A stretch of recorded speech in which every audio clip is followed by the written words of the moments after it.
In this tutorial, we will show you how to set up a task with a custom score. For example, participants are either awarded or lose a point based on their response accuracy.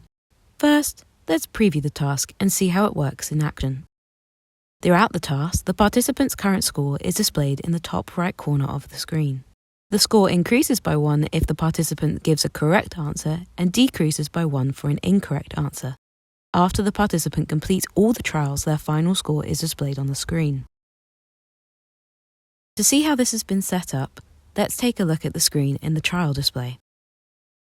On the left, we have a click response component, which records yes when clicked. On the right, we have another click response component, which records no when clicked.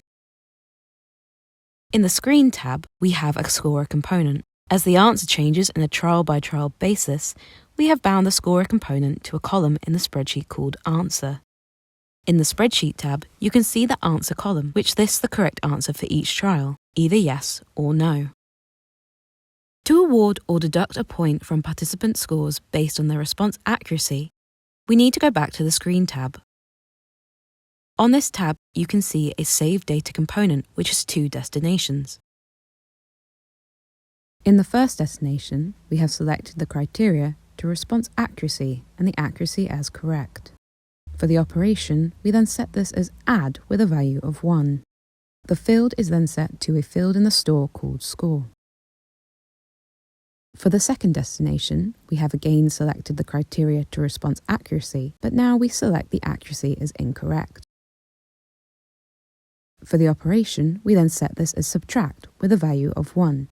And similarly, the field is then set to a field in the store called score. For both of these destinations, we have clamped the score value to a minimum of 0 and a maximum of 5. By setting up the clamp, participant scores cannot be less than 0 or greater than 5. If we go back to the Object tab, we can display participants scored during the trials by adding a text component. For this text component, we want to bind the text to the score field in the store. Finally, on the screen in our score display, we can show participants their final score by using the syntax that instructs Gorilla to retrieve the score field from the store and then display it.